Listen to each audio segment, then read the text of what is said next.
વિદ્યાર્થી મિત્રો, અમારી યુટ્યુબ ચેનલ ટીચિંગ મેથ્સ એલજીમાં આપનું હાર્દિક સ્વાગત છે।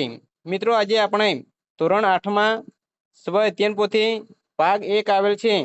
તેમાં વિષય વિજ્ઞાન પ્રકરણ 1 પાક ઉત્પાદન અને વ્યવસ્થાપન તે આપેલ છે। તેનું આજે આપણે સંપૂર્ણ સોલ્યુશન કરીશું। જો વિદ્યાર્થી મિત્રો તમે પૂરેપૂરો વિડીયો જોશો તો તમને ખ્યાલ આવશે। અને તમે ચેનલમાં નવા હો અને હજુ સુધી ચેનલને સબસ્ક્રાઇબ ના કરી હોય તો ચેનલને સબસ્ક્રાઇબ કરવા વિનંતી, જેથી તમને જે નવી નવી અપડેટ આવે છે તે અપડેટ મળતી રહે। મિત્રો, હવે વધુ સમય નહીં લેતા આપણે પાઠ 1 પાક ઉત્પાદન અને વ્યવસ્થાપન તેનું સોલ્યુશન કરીશું। તેમાં પહેલો પ્રશ્ન આપેલો છે, તેમાં સૂચના લખેલી છે। પ્રશ્ન નંબર 1, નીચે આપેલા પ્રશ્નો માટે સાચો જવાબ પસંદ કરી તેનો ક્રમ બોક્સમાં લખો। પહેલો પ્રશ્ન આપેલો છે, આપણા દેશના જુદા જુદા ભાગોમાં વિવિધ પ્રકારના છોડ ઉછેરવામાં આવે છે। તે અનુસંધાને નીચે પૈકી કયું તારણ વધુ યોગ્ય હશે? અહીં બે તારણ આપેલા છે। તેમાં પહેલું તારણ છે ભારત દેશની ભૌગોલિકતા સમાન છે, અને બીજું તારણ છે તાપમાન, ભેજ, વરસાદ જેવી આબોહવાકીય પરિસ્થિતિ એક ક્ષેત્રથી બીજા ક્ષેત્રમાં ભિન્ન હોય છે। તો એ સાચો જવાબ આવશે બે, ફક્ત બીજા નંબરનું વિધાન સાચું છે, માટે જે બોક્સ આપેલ છે તેમાં બે લખવાનો રહેશે। આગળ જોઈશું। બીજા નંબરનો પ્રશ્ન છે, આજથી 10,000 વર્ષ પહેલા માનવી જે જીવન જીવતો હતો તેની સાથે નીચેનામાંથી કઈ બાબત સંકળાયેલ નથી? તો એ 4 ઓપ્શન આપેલા છે। તેમાં સાચો જવાબ આવશે ડી, તે સ્થાયી ખેતી કરતો હતો। આ બાબત સંકળાયેલી નથી। આગળ ત્રીજા નંબરમાં આપેલ છે, બીજણી વાવણી કરવાનું સાધન કયું છે? 4 ઓપ્શન આપેલા છે। તેમાં સાચો જવાબ છે સી, સીડ ડ્રીલ। 4, કૃત્રિમ ખાતર તો યુરિયા આપેલું છે, તો કુદરતી ખાતર અહીં ખાલી જગ્યા આપેલી છે। 4 ઓપ્શનમાંથી સાચો જવાબ છે બી, કુદરતી ખાતર એ છાણિયું ખાતર છે, એટલે એ બોક્સમાં બી લખવાનું રહેશે। આગળ જોઈશું। હવે 5મા નંબરમાં આપેલ છે, કુદરતી ખાતર ખાલી જગ્યા પદાર્થ છે જે ખાલી જગ્યા અને પ્રાણીઓના વિઘટનથી પ્રાપ્ત થાય છે। 4 ઓપ્શન આપેલા છે। તેમાં સાચો જવાબ છે બી, કુદરતી ખાતર પ્રાકૃતિક છે, એટલે પહેલી ખાલી જગ્યામાં પ્રાકૃતિક આવશે અને બીજી ખાલી જગ્યામાં વનસ્પતિ આવશે, જે બીમાં આપેલ છે। 6, ફળ આપતી વનસ્પતિના બગીચામાં પાણી આપવાની સર્વોત્તમ પદ્ધતિ કઈ છે? સાચો જવાબ આવશે એ, ટપક પદ્ધતિ। 7, પાક ઉત્પાદનની મૂળભૂત પદ્ધતિઓ પૈકી કઈ સાચી નથી? તો જવાબ આવશે બે, અનાજ વિતરણ। વિદ્યાર્થી મિત્રો, તમે ચેનલમાં નવા હો અને હજુ સુધી ચેનલને સબસ્ક્રાઇબ ના કરી હોય તો ચેનલને સબસ્ક્રાઇબ કરવા વિનંતી। 8મા નંબરમાં આપેલું છે, નીચેનામાંથી શ્યામાં અનાજનો સંગ્રહ ન કરી શકાય? તો જવાબ આવશે ડી, ભેજવાળી જગ્યામાં। 9, ટપક પદ્ધતિ માટે નીચેના વિધાનોમાંથી શું ખોટું છે? જવાબ આવશે સી, આ પદ્ધતિમાં પાણીનો વ્યય થાય છે। આ વિધાન ખોટું છે। આગળ 10મા નંબરમાં આપેલ છે, આપેલ ખેત પદ્ધતિનો સાચો ક્રમ કયો છે? તો 4 ઓપ્શન આપેલા છે। તેમાં સાચો જવાબ છે ડી, જમીનને તૈયાર કરવી, રોપણી, સિંચાઈ અને લણણી, એટલે સાચો જવાબ આવશે ડી। આગળ પ્રશ્ન 2 છે, મને ઓળખો। તેમાં પહેલા નંબરમાં આપેલ છે, હું ભૂમિમાં નાઇટ્રોજનના સ્થાપનમાં મદદ કરું છું। અહીં સામે ખાલી જગ્યા આપેલ છે, તો જવાબ આવશે રાઇઝોબિયમ, તે અહીં ખાલી જગ્યામાં લખવાનો છે। 2, હું નીંદણનાશક રસાયણ છું? તો જવાબ આવશે 2,4-ડી, જે નીંદણનો નાશ કરે છે। 3, હું ખેતરને સમથળ કરવા માટે ઉપયોગી સાધન છું? તો જવાબ આવશે સમાર। આગળ પ્રશ્ન નંબર 3 આપેલ છે, નીચે આપેલ વિધાનોમાંથી સાચા વિધાન સામે ખરાની અને ખોટા વિધાન સામે ખોટાની નિશાની કરો। પહેલા નંબરમાં આપેલ છે, લણણી માટે દાતરડાનો ઉપયોગ કરવામાં આવે છે। આ વિધાન સાચું છે, એટલે અહીં ખરાનું નિશાન કરીશું। 2, કૃત્રિમ ખાતર જમીનની જળ ધારણ ક્ષમતામાં વધારો કરે છે। આ વિધાન ખોટું છે, માટે અહીં ખોટું કરેલ છે। 3, ડાંગર જેવા કેટલાક ધન્ય છોડના બીજને પહેલા નર્સરીમાં ઉગાડવામાં આવે છે. આ વિધાન સાચું છે. 4. નીંદણમાં પુષ્પ ઉદ્ભવે પછી જ નિંદામણ કરવું જોઈએ. આ વિધાન ખોટું છે. 5. લણણી સમયે હર્ષોલ્લાસ તેમજ ખુશીના તહેવાર તરીકે હોળી ઉજવવામાં આવે છે. આ વિધાન સાચું છે. આગળ જોઈશું. અહીં પ્રશ્ન નંબર 4 આપેલ છે. ટૂંકમાં જવાબ આપો. એમાં 1. એનપીકે ખાતરમાં કયા કયા પોષક તત્વો હોય છે? જવાબ: એનપીકે જેવા રાસાયણિક ખાતરમાં મુખ્યત્વે એન એટલે નાઇટ્રોજન, પી એટલે ફોસ્ફરસ તથા કે એટલે પોટેશિયમ જેવા પોષક તત્વો હોય છે. અહીં આગળ બીજા નંબરમાં આપેલું છે હળ, ખરપિયો અને દાંતી જેવા ખેત ઓજારોનો ઉપયોગ જણાવો. જવાબ: હળ તો તેનો ઉપયોગ થશે પ્રાચીન સમયથી હળનો ઉપયોગ ભૂમિમાં ખેડાણ કરવા, પાકમાં ખાતર ભેળવવા, નીંદણ દૂર કરવા માટે વપરાય છે. ખરપિયો તેનો ઉપયોગ નીંદણ દૂર કરવા, જમીન પોચી કરવા માટે. દાંતી તેનો ઉપયોગ જમીનની ખેડ કરવા માટે. આગળ અહીં ત્રીજા નંબરમાં આપેલ છે સિંચાઈ એટલે શું? પાકમાં સિંચાઈનું મહત્વ સમજાવો. તો જવાબ: નિયમિતપણે ખેતરમાં પાણી પૂરું પાડવાની ક્રિયાને સિંચાઈ કહે છે. વનસ્પતિની વૃદ્ધિ અને વિકાસ માટે પાણીનું વિશેષ મહત્વ છે. કેમ કે વનસ્પતિમાં લગભગ 90% પાણી હોય છે, માટે પાણી આવશ્યક છે. 4. જંતુનાશક દવાઓનો છંટકાવ કરતી વખતે કઈ કઈ બાબતો ધ્યાનમાં રાખશો? જવાબ: જંતુનાશક દવાનો છંટકાવ કરતી વખતે ખેડૂતે પોતાના સ્વાસ્થ્યનું ધ્યાન રાખવું જોઈએ. જેના માટે 1. દવાઓ છાંટતી વખતે મોં તથા નાક પર કપડું ઢાંકી દેવું જોઈએ. 2. દવા શરીરના સીધા સંપર્કમાં ન આવે તેનું ધ્યાન રાખવું જોઈએ. આગળ જોઈશું.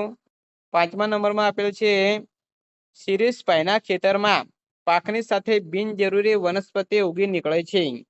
તેને દૂર કરવા શું કરવું જોઈએ? જવાબ: શિરીષભાઈના ખેતરમાં બિનજરૂરી ઉગી નીકળેલી વનસ્પતિને નીંદણ કહે છે. નીંદણ દૂર કરવા 1. નીંદણનાશક દવાઓનો છંટકાવ કરી શકાય છે. 2. ખેડની મદદથી દૂર કરી શકાય. 3. ખુરપીની મદદથી દૂર કરી શકાય. 4. હાથમાંથી કાપી અથવા મૂળમાંથી ઉખાડીને દૂર કરી શકાય છે. આગળ જોઈશું. અહીં 6થા નંબરમાં આપેલ છે તમારા ઘરમાં અનાજનો સંગ્રહ કઈ કઈ રીતે કરવામાં આવે છે? જવાબ: અમારા ઘરમાં લોખંડ અથવા સ્ટીલના મોટા મોટા બેરલ અથવા કોઠીમાં કડવા લીમડાના પાંદડા મૂકીને અનાજનો સંગ્રહ કરવામાં આવે છે. 7. બે છોડ વચ્ચે યોગ્ય અંતર હોવું આવશ્યક છે. સમજાવો. જવાબ: બે છોડ વચ્ચે યોગ્ય અંતર રાખવું જરૂરી છે, જેથી દરેક છોડ પોતાની આસપાસની માટીમાંથી યોગ્ય માત્રામાં પાણી તથા ખનિજ ક્ષાર મેળવી પોતાનો વૃદ્ધિ અને વિકાસ પોતાની પૂર્ણ ક્ષમતામાં કરી શકે. મિત્રો, હજુ સુધી જો તમે ચેનલને સબસ્ક્રાઇબ ના કરી હોય તો ચેનલને સબસ્ક્રાઇબ કરવા વિનંતી. અહીં પ્રશ્ન નંબર 5 તફાવત આપો. તેમાં અહીં રવિ પાક અને ખરીફ પાક આ બંનેનો તફાવત આપવાનો છે. આપણે રવિ પાક જોઈશું. તો શિયાળા દરમિયાન ઉગાડવામાં આવતા પાકને રવિ પાક કહે છે. ખરીફ પાક જોઈશું. ચોમાસા દરમિયાન ઉગાડવામાં આવતા પાકને ખરીફ પાક કહે છે. રવિ પાકના ઉદાહરણ જોઈશું. ઘઉં, રાઈ, ચણા. ખરીફ પાકના ઉદાહરણ જોઈશું તો મગફળી, સોયાબીન વગેરે. આગળ અહીં બીજો તફાવત આપેલ છે. તેમાં ફુવારા પદ્ધતિ અને ટપક પદ્ધતિ વિશે તફાવત આપવાનો છે. તેમાં ફુવારા પદ્ધતિમાં જોઈશું. આ પદ્ધતિમાં પાણીનો છંટકાવ સીધો જ પાક પર નોઝલો મારફતે થાય છે. ટપક પદ્ધતિમાં જોઈશું તો આ પદ્ધતિમાં છોડની આસપાસ ટીમ્પે ટીમ્પે પાણી પડે છે. ફુવારા પદ્ધતિમાં અહીં બીજો મુદ્દો જોઈશું તો આ પદ્ધતિ ઘાસવાળી જમીન કોફીના વાવેતરમાં ખૂબ જ ઉપયોગી છે. ટપક પદ્ધતિમાં જોઈશું તો આ પદ્ધતિ ફળાઓ વનસ્પતિ બગીચાને પાણી આપવાની સર્વોત્તમ પદ્ધતિ છે. આગળ જોઈશું તો પ્રશ્ન નંબર 6 આપેલ છે માગ્યા મુજબ જવાબ આપો। તેમાં પહેલો પ્રશ્ન આપેલ છે, બીજમાંથી ક્ષતિયુક્ત બીજ અલગ કરવાની પ્રવૃત્તિનું વર્ણન કરો। જવાબ, પ્રવૃત્તિ જોઈશું તો એક બીકર લઈને તેને પાણીથી અડધું ભરી દો, તેમાં એક મુઠ્ઠી ભરીને ઘઉંના દાણા નાખો અને તેને બરાબર હલાવો। કેટલોક સમય રાહ જુઓ। અવલોકન જોઈશું તો અમુક બીજ પાણી પર તરશે, અમુક ડૂબશે। નિર્ણય, તો ક્ષતિયુક્ત બીજ પાણી પર તરે છે, ગુણવત્તાવાળા બીજ પાણીમાં ડૂબી જાય છે। આગળ જોઈશું તો અહીં બીજા નંબરમાં પ્રશ્ન આપેલ છે, પાક પર ખાતરની અસર દર્શાવતા પ્રયોગનું વર્ણન કરો। તો એ પ્રયોગનું વર્ણન કરવાનું છે। તેમાં પહેલો હેતુ, તો કુદરતી અને કૃત્રિમ ખાતરની પાક પર અસર। સાધન સામગ્રી, 3 સમાન પ્યાલા કુદરતી અને કૃત્રિમ ખાતર, સમાન પાકના બીજ। અહીં આકૃતિ, વિદ્યાર્થી મિત્રો અહીં 3 પ્યાલા લઈ અને આકૃતિ દોરવાની છે, જેમાં 3 પ્યાલા આપેલા હોય। આગળ જોઈશું પદ્ધતિ, તો મગ અથવા ચણાના દાણાને અંકુરિત કરો, તેમાંથી સમાન કદના પાકૃને પસંદ કરો। હવે 3 પ્યાલા અથવા તેના જેવા પાત્રો લો, તેના પર A, B, C નિશાન કરો। પ્યાલા એમાં માટી લઈને થોડું છાણિયું ખાતર ભરો, પ્યાલા બીમાં રાસાયણિક ખાતર ભરો તથા પ્યાલો સી ખાતર વગર રહેવા દો। દરેક પ્યાલામાં સમાન પાણી આપી સુરક્ષિત સ્થાન પર મૂકી દો। અવલોકન, ત્રણેય પ્યાલામાં સમાન વાવેલા બીજનો વિકાસ ભિન્ન ભિન્ન એટલે કે જુદો જુદો થાય છે। નિર્ણય, પાક પર કુદરતી તથા કૃત્રિમ ખાતરની અસરો ભિન્ન જોવા મળે છે। આગળ વિદ્યાર્થી મિત્રો જોઈશું અહીં પ્રશ્ન નંબર 7 આપેલ છે, જેમાં વર્ગીકરણ કરો।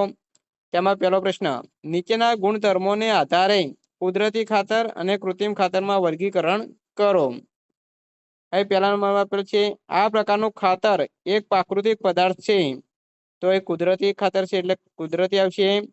બીજા નંબરમાં, આ ખાતરથી જમીનને સેન્દ્રિય પદાર્થો પ્રાપ્ત થતા નથી, તો કૃત્રિમ આવશે। 3, આ ખાતરથી ફાયદાકારક સૂક્ષ્મજીવોમાં વધારો થાય છે, તો કુદરતી આવશે। 4, આ પ્રકારના ખાતરથી જળ પ્રદૂષણ થાય છે, તો કૃત્રિમ આવશે। 5, આ ખાતરથી જમીનના બંધારણમાં સુધારો થાય છે, તો કુદરતી આવશે। અને 6, આ પ્રકારના ખાતરનું નિર્માણ કારખાનામાં થાય છે, તો કૃત્રિમ આવશે। આ રીતે આ પ્રશ્ન જે વર્ગીકરણ કરવાનું છે આ રીતે કરીશું। સામે જે ખાલી જગ્યા આપેલી છે તેમાં લખવાનું છે। આગળ જોઈશું તો પ્રશ્ન નંબર 8 આપેલ છે, વૈજ્ઞાનિક કારણો લખો। તેમાં પહેલો જ પ્રશ્ન આપેલ છે કે પાકની ફેરબદલી કરવી જોઈએ, વૈજ્ઞાનિક કારણ આપવાનું છે। તો જવાબ, કારણ કે કોઈ એક પાક લીધા પછી જમીનમાં પોષક તત્વોની માત્રામાં ઘટાડો થાય છે તથા દરેક પાકને પોષક તત્વોની જરૂરિયાત અલગ અલગ હોય છે। જમીનમાં પોષક દ્રવ્યોની પૂર્તિ માટે પાક ફેરબદલી એક ઉત્તમ પદ્ધતિ છે। અહીં બીજો પ્રશ્ન આપેલ છે, ખેતીમાં આધુનિક સિંચાઈ પદ્ધતિ વરદાન રૂપ છે। જવાબ, સિંચાઈની આધુનિક પદ્ધતિઓ દ્વારા આપણે પાણીનો કરકસરપૂર્વક ઉપયોગ કરી શકીએ છીએ। આ પદ્ધતિનો પાણીની અછતવાળા વિસ્તાર તથા અસમતલ ભૂમિવાળા વિસ્તાર માટે વરદાન રૂપ છે। ત્રીજો મુદ્દો જોઈશું, આ પદ્ધતિમાં પાણીનો વ્યય થતો નથી। આગળ અહીં ત્રીજા નંબરનું વૈજ્ઞાનિક કારણ આપેલ છે, જમીનનું ખેડાણ કરવું જરૂરી છે। જવાબ, જમીનની કેટલાક સેન્ટીમીટર સુધીની ઉપરની સપાટી જ વનસ્પતિની વૃદ્ધિમાં સહાય કરે છે। તેને ઉપર નીચે કરવાથી અને પોષક તત્વો યુક્ત ભૂમિ ઉપરની તરફ આવી જાય છે, જેથી વનસ્પતિ આ પોષક તત્વોનો ઉપયોગ કરી પોતાનો સંપૂર્ણ વિકાસ કરી શકે છે। 4, બીજને ભૂમિમાં યોગ્ય ઊંડાઈએ વાવવા જોઈએ। કારણ, ખેડૂતો બીજને સમાન અંતરે તેમજ યોગ્ય ઊંડાઈએ રોપે છે તથા તેઓ સુનિશ્ચિત કરે છે કે રોપણી પછી બીજ માટેથી ઢંકાયેલું રહે। આ બાબત બીજને પશુ પક્ષીઓ દ્વારા નુકસાન થવાની ક્રિયાથી બચાવે છે, માટે બીજને યોગ્ય ઊંડાઈએ વાવવા જોઈએ। 5, આપણે કૃત્રિમ ખાતરનો ઉપયોગ ઘટાડવો જોઈએ। જવાબ, કૃત્રિમ ખાતરના અત્યંત વધારે ઉપયોગથી જમીનની ફળદ્રુપતામાં ઘટાડો થાય છે। કૃત્રિમ ખાતરોના ઉપયોગથી જળ પ્રદૂષણ વધે છે તથા જમીન એસિડિક, ક્ષારીય અને લાંબા ગાળે બિન ઉપજાઉ બને છે, તેથી કૃત્રિમ ખાતરનો ઉપયોગ ઘટાડવો જોઈએ. આગળ જોઈશું પ્રશ્ન નંબર 9A. આકૃતિમાં નામ નિર્દેશન કરો. અહીં આકૃતિ આપેલી છે, તેમાં જે ભાગ દર્શાવેલો છે તે હળ સાફ્ટ છે. અહીં આ ભાગ દર્શાવેલો છે તે ફાલ છે. બીજા નંબરની જે આકૃતિ આપેલી છે તેમાં આ ભાગ એ પકડ છે.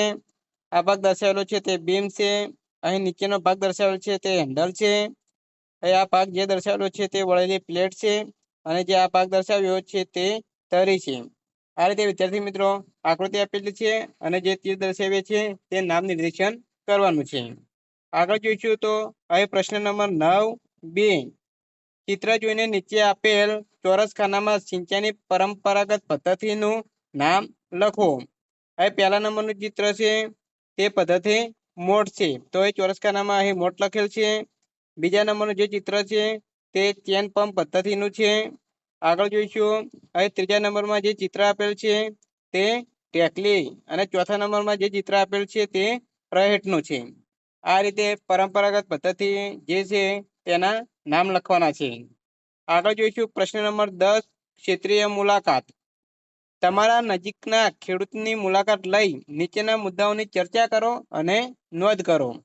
તેમાં પહેલા નંબરમાં આપેલ છે, તમે કયા ખેત ઓજારોનો ઉપયોગ કરો છો? જવાબ: હળ, વાવણીઓ, દાતરડો, ખરપિયો. 2. તમે કયા પાકની રોપણી વાવણી કરો છો?